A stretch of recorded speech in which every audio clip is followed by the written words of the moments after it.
against each other right now. And like an old married couple, you do one thing and he starts to flip his head, and you say, don't you flip your head, I'm gonna hold your head down, and that makes him flip his head more, and it's just sort of building.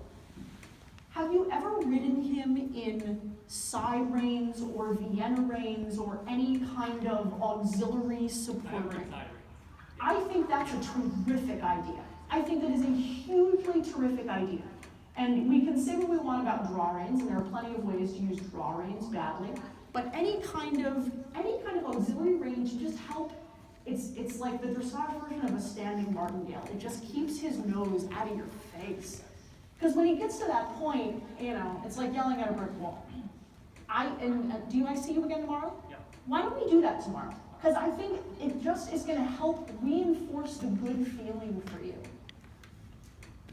There is nothing wrong with a little bit of auxiliary backup help until you guys get your groove. Once you figure this out, the rest is going to be so easy.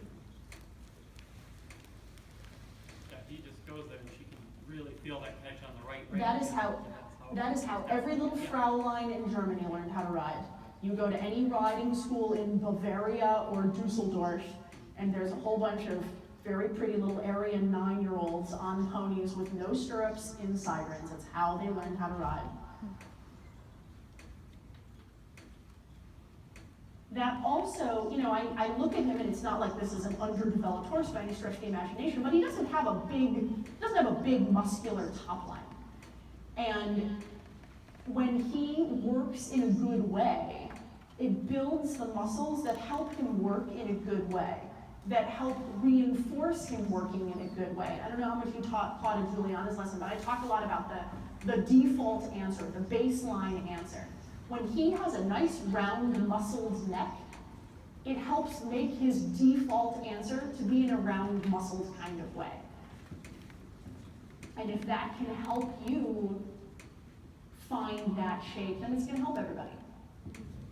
And make him much more comfortable to sit on, too. Because when he does this, I'm sure that trot is like awesome to sit on, right?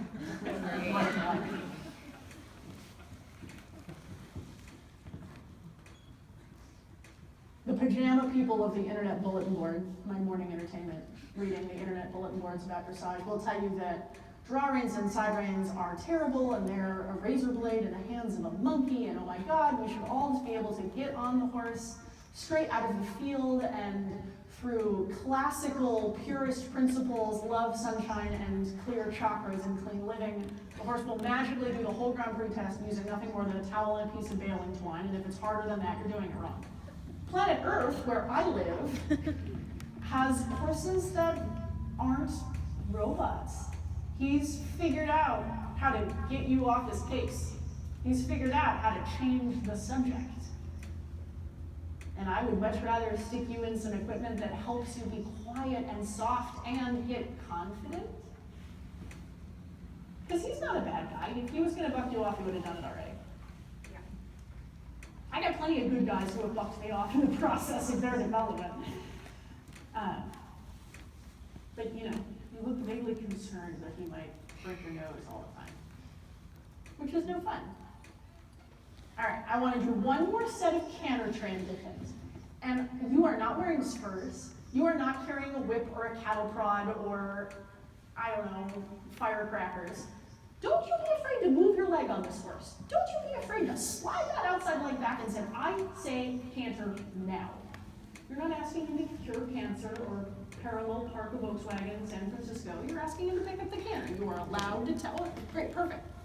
Even better. Wonderful.